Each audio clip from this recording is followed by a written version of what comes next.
guys, welcome to Goddess Thoughts, the Undomesticated Woman, Freedom at the Crossroads, and all of the above. This is Tonya Taria, creator of Freedom at the Crossroads and your host for the podcast, The Undomesticated Woman, Freedom at the Crossroads.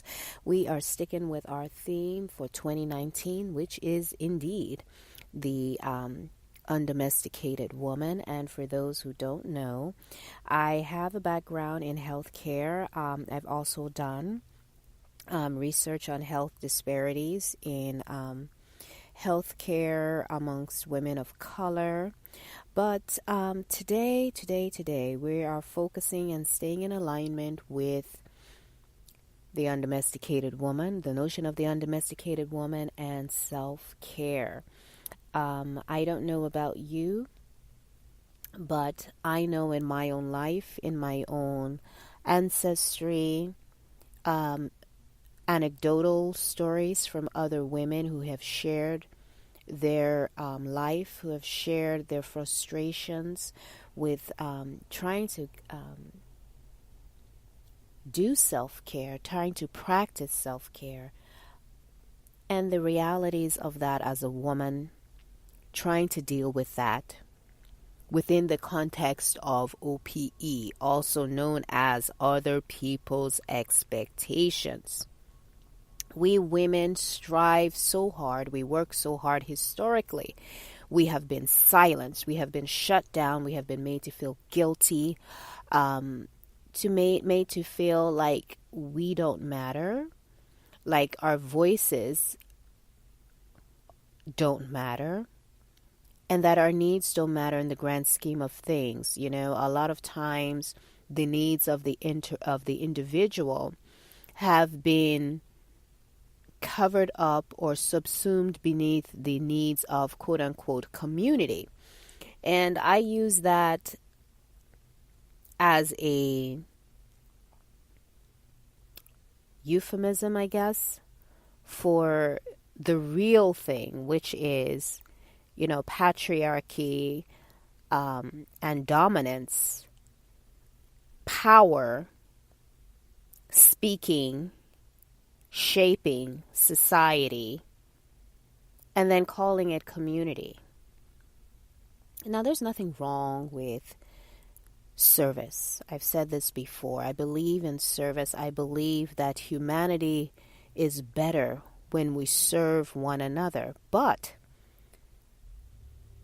oftentimes, those who preach service are talking about you serving as a woman, that your place as a woman, that your role as a woman is to serve, is to give.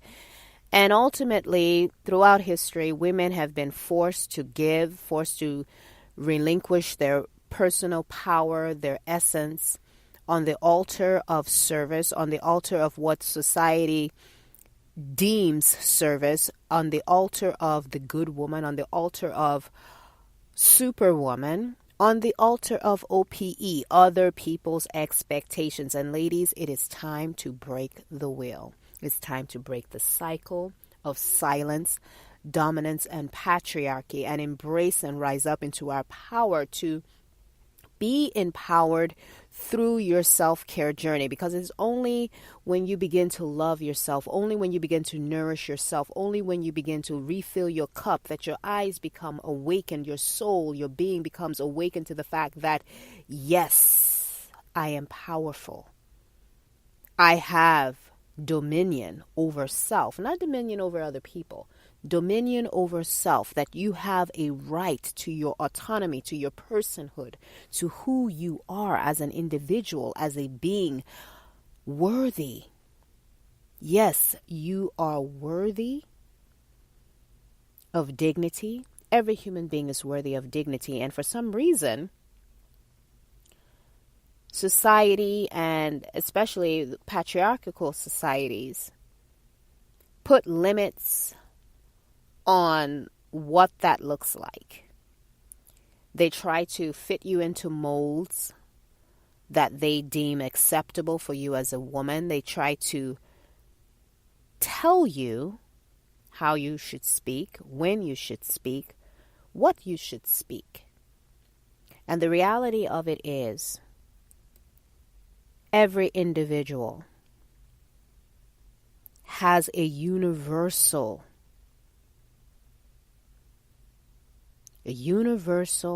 autonomy, choice, personhood, and dignity, being, to speak, to give voice to your needs, to your desires, to your purpose, to be who you were called to be.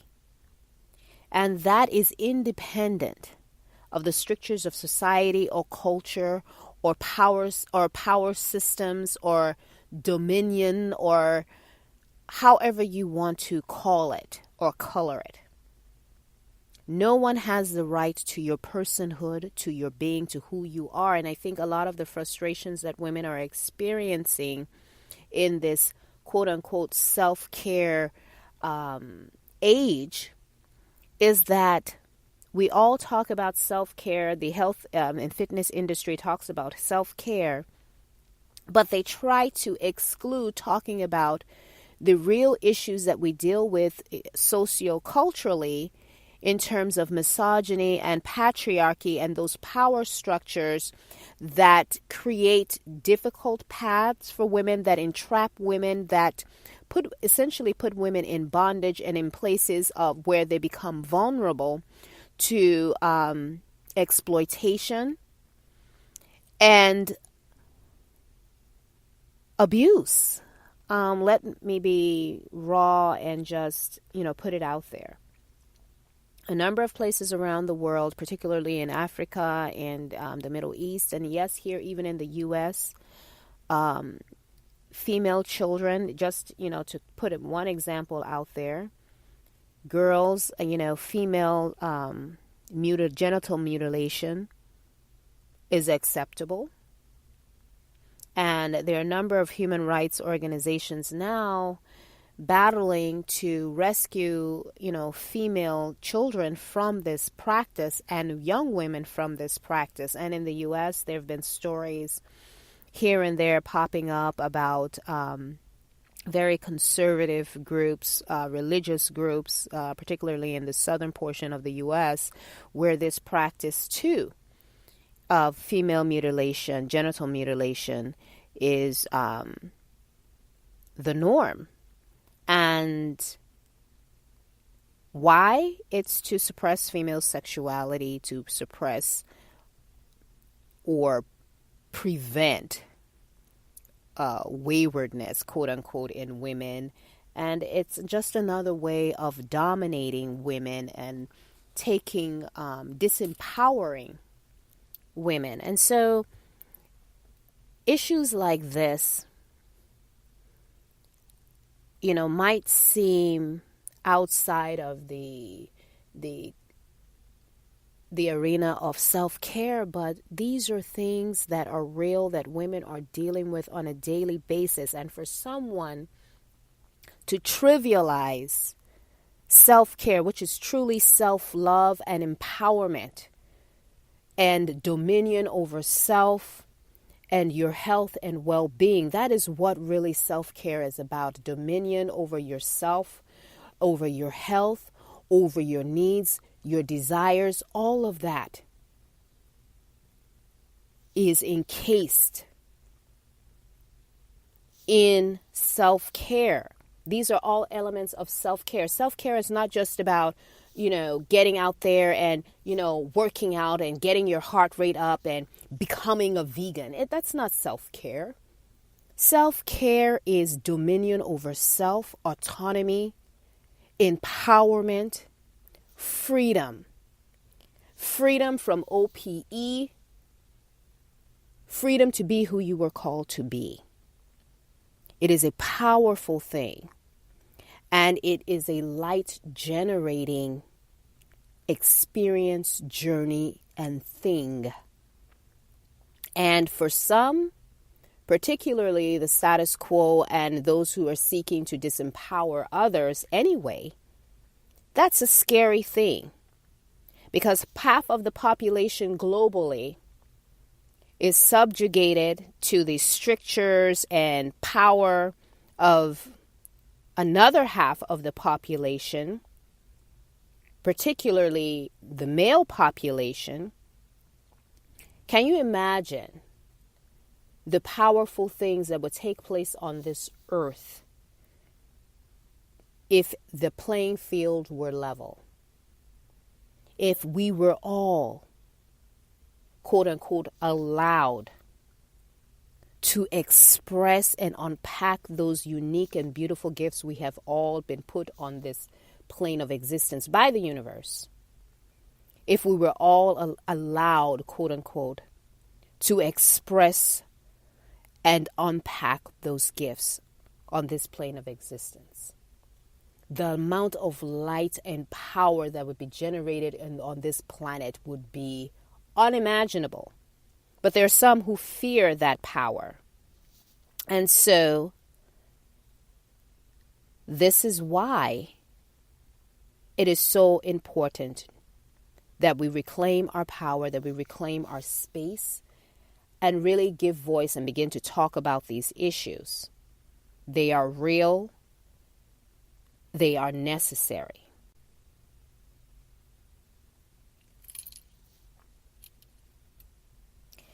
And I truly believe that until we confront these issues, until we are willing to break the wheel, the cycle of O.P.E, until we are willing to use our voices and embark and embrace the journey of true self-care, things will not change. And again, I leave you on the edge. This is Tonya Taria from Freedom at the Crossroads, helping women everywhere look better, feel better without the pressure, breaking the cycle, breaking the wheel of O.P.E, other people's expectations. Let it go, ladies. Let it go. Let it flow. Be who you were called to be. Step into your power. You matter. You are worthy. You are loved. You are adored. You are unique. You are special. Break the chains. Break the wheel. Till next time, this is the Undomesticated Woman. Bye-bye.